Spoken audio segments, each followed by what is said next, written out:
আসসালামু আলাইকুম রহমতুল্লাহি ওয়া বারাকাতুহু। সম্মানিত দর্শক মণ্ডলী, এক ভাই জানতে চাইছেন, আমার সন্দেহের রোগ আছে, ওযু শেষ হওয়ার পরেই মনে হয় যেন মাথা মাসে করিনি।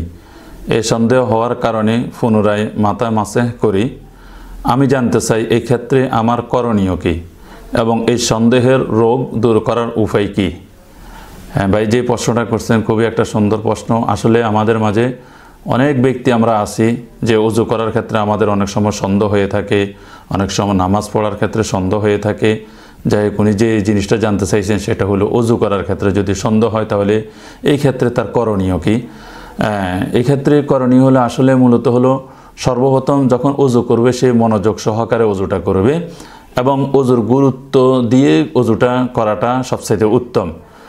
বাকি যদি কোনো ব্যক্তির যদি সন্দেহ হয়, সন্দেহ করার ক্ষেত্রে পুনরায় আবার দেখা যায় যে মাসাই করা এটা জরুরি নয়, বরঞ্চ সেটার দিকে ভ্রুক্ষেপ না করাই উত্তম। হ্যাঁ, এই সমস্ত সন্দেহগুলো সাধারণত শয়তানের থেকে হয়ে থাকে। যদি এরকম সন্দেহ হয়, এরকমভাবে আপনি একবার দুইবার করতে করতে আপনি যদি মনোযোগ সহকারে যদি ওযু করেন, তাহলে এই ওয়াসওয়াসার যে রোগটা, এই রোগটা অটোমেটিকই আপনার থেকে দূর হয়ে যাবে।